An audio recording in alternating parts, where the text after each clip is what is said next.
আৰু ফোন টেপটো বাহিৰত ভাইৰেল হৈছে কিন্তু ইয়াত কিয় আলোচনা কৰিবলগীয়া হৈছে তাতে কিবা হেভি মালৰ কথা কৈছে মই হেভি মাল লাইট মাল নাজানো কথাটো তেতিয়া তেওঁ ইয়াতে দুটামান কথা আছে অধ্যক্ষ মহোদয় লগে লগে তেওঁ সংবাদ মাধ্যমত বক্তৃতা দিলে যে এইটো আৰ্টিফিচিয়েল ইন্টেলিজেন্সৰ দ্বাৰা কৰা হৈছে হ'ব পাৰে বেনিফিট অফ ডাউট তেওঁকে দিয়ক কিন্তু মই আপোনাক সেই অডিঅ'টোৰ পেন ড্ৰাইভত দি দিছো নটিছখনৰ লগত গতিকে মই আপোনাক অনুৰোধ জনাইছো যে তেওঁৰ ভয়েস স্যাম্পল যদি তেওঁ এগ্ৰি কৰে বিধানসভাত আছে আমাৰ 10 মিনিটতে সফটওয়্যাৰ ওলাই যাব প্ৰথম কথা এটা এই প্ৰসংগটো মই ইয়াত কি উত্থাপন কৰিবলগীয়া হ'ল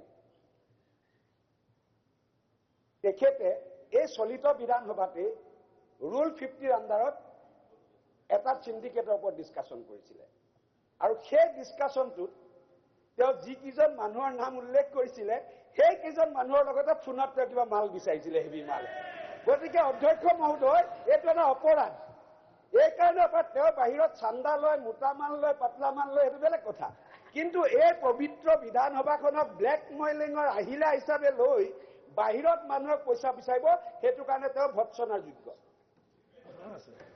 আৰ তেখেতে দাদা মোক হেক পুৰা হেক আপুনি এক মিনিট হেক মানে আপুনি কিছু কব পাৰিব তাৰ উপৰি তাৰ এটা কিহৰ কথা আলুদৰ দাম মই কিবা এটা কম স্যাৰ আপুনি সদস্য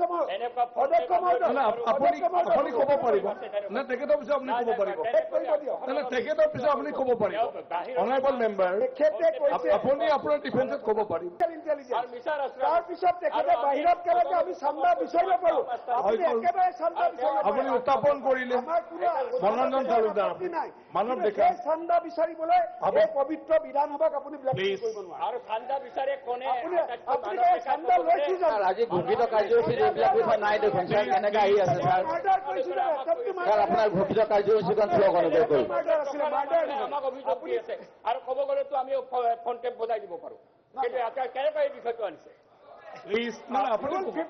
আৰু অধ্যক্ষ মহোদয় এই বাইটত বিধানসভাৰ মজিয়াত উত্থাপনৰ বিষয়েও বাইটত কৈছে বিধানসভাৰ ডিসকাশনৰ কথা সেই ডিসকাশন হৈছে আমাৰ ক'ব লগা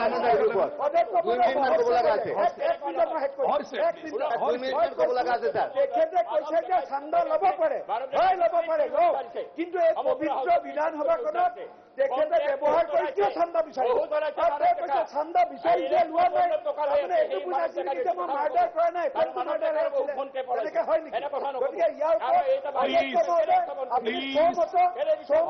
কেছ ল'ব লাগে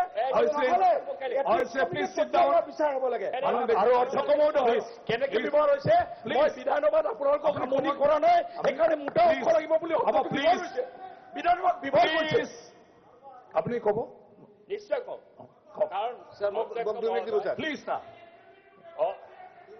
প্লিজ যাৰ ওপৰত আনিছে তেখেতে ক'ব মই এজনমান মচন আনিছিলো 19 ফেব্ৰুৱাৰী এই বিষয়টোত 4টা এজনমান মোচন আহিছিল বিপ্লৱ শৰ্মাৰ প্ৰতিবেদনৰ ওপৰত আহিছিল ঠিক তেনেকৈ যোৱা 19 তাৰিখে 21 তাৰিখে এটা ফোন টেপ ওলাই গ'ল ওই ফোন টেপটো ওলাইছে বাহিৰৰ পৰ্টেলত বাজিছে শেষত টিভিত বাজিছে বক্স চেনেলে সুধিছে মই তাত স্পষ্টভাৱে কৈছো এইটো মই কেছলৈকে যাম আদালতলৈকে যাম আইনলৈকে যাম আইনত যি প্ৰমাণ হয় হ'ব তাত কোনো অসুবিধা নাই একেলগে আছে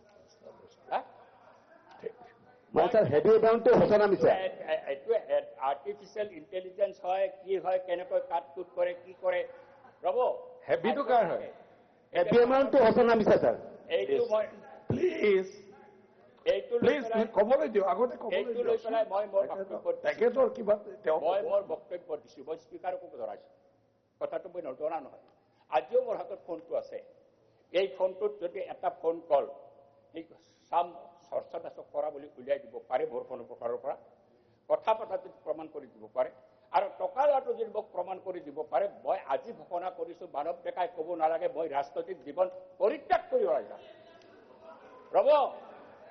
ৰব কিন্তু কথাটো হৈছে ঘটনাটো টেপত যদি বক্তব্যটো শুনে নহ'লে হ'ব টেপত যদি কথাটো শুনে এতিয়া মই ৰব মানৱ ডেকা যদি মই এই বিষয়টো আনাতে 19 ফেব্ৰুৱাৰীত মই আনিছিলোঁ এজনমান মেচনটো তাৰপিছত যদি এই ধৰণৰ কিবা টকা পইচাৰ লেনদেন হোৱাৰ কথা আহিলেহেঁতেন মই স্বীকাৰ কৰিলোঁ।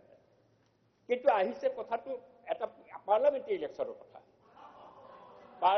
মই বক্তব্য টেপৰ বক্তব্যহে কৈছোঁ, হাঁহিব নালাগে, এইটো সকলোৱে নন টু অল, মানে happy amount none to all. ইলেকশ্যনৰ সময়ত দিলে নেকি? হেভি এমাউণ্টৰ ব্যাখ্যা হ'ব, হেভি এমাউণ্টৰ ব্যাখ্যা হ'ব। হেপী এমাউণ্টটো ল'লে নাই? হেপী এমাউণ্টৰ কথাটো কওক। যিবিলাকে 25 লক্ষ 50 লক্ষ কৈ থাকে, বিচাৰি থাকে, তেওঁলোকতো দোষৰীয় হয়। এইটো কিমান বিচাৰিছিলে? মই কোনো হেপী এমাউণ্টৰ পৰিমাণটো প্লিজ কিয় কথা কোৱা উচিতেই নহয়।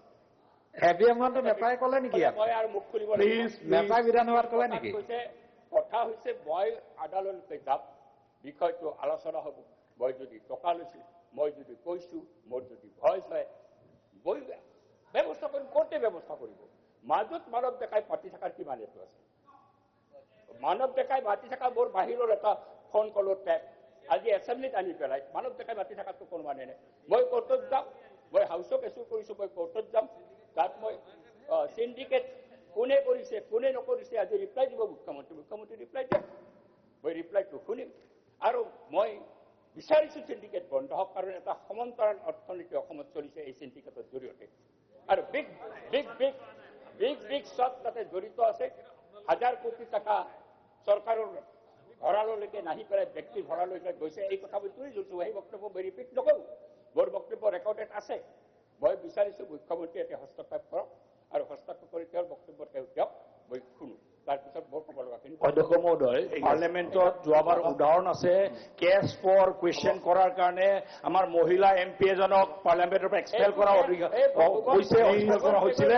মই ভাবো যে বিধানসভাত ব্লেকমেইলিঙৰ আহিলা হিচাপে ব্যৱহাৰ কৰা, চিণ্ডিকেটৰ পৰা পইচা তোলাৰ গোটেই অপৰাধত আমি ইয়াত প্ৰিভিলেজ জানিব লাগে। No issue of cash for question, no issue of cash for question, এইটো এটা ইছ্যু নাই। কোনো তাতে প্ৰলোভনৰ কথা আপোনালোকে সেই টেপত দেখাব পৰা নাই। কোনোবা প্ৰলোভন আছে, কাৰোবাক ৰেহাই দিয়াৰ কথা আছে, কিবা হুমকি আছে, কিবা দাবী আছে, একো নাই তাত। এইটো কেছ ফৰ কুৱেশ্যন মহুৱা মৈত্ৰৰ কথা ইয়াতে আনি ভুৱন গগৈ মিশ্ৰিত কৰিব।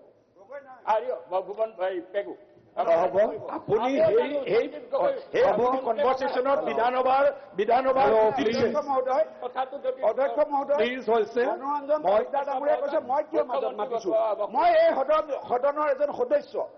এই সদনখনৰ মৰ্যাদা আমাৰ সকলোৰে দায়িত্ব। যিটো কথা টেপৰ বাহিৰত ওলাইছে সেই কথাটো ইয়াত ৰুল 50 কেনেকৈ আলোচনাৰ বিষয় হৈছিলে? তেতিয়াহ'লে আপুনি ব্লেকমেইল কৰিছিলে, আপুনি ব্লেকমেইল কৰিছে। আপুনি দিয়ক ভইচ চেম্পল, অধ্যক্ষ মহোদয় ভইচ চেম্পল দিয়ক, আপুনি এগ্ৰী কৰক, আপুনি এগ্ৰী কৰক। আপুনি কিয় আনিছিলে ৰুল 50? আপুনি ৰুল 50 আনিছিলে কথা কিয়? আৰু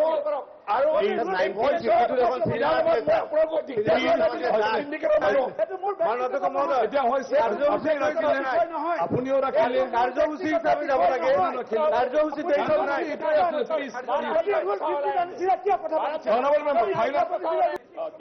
মই জাননীখন পৰীক্ষা কৰি বিধানসভাত পৰৱৰ্তী অধিৱেশনত কিবালৈকে লৈ যাব খুজিছোঁ, আৰু ইথিক কমিটিলৈকে মই সেইটো ৰিকমেণ্ড কৰিলোঁ।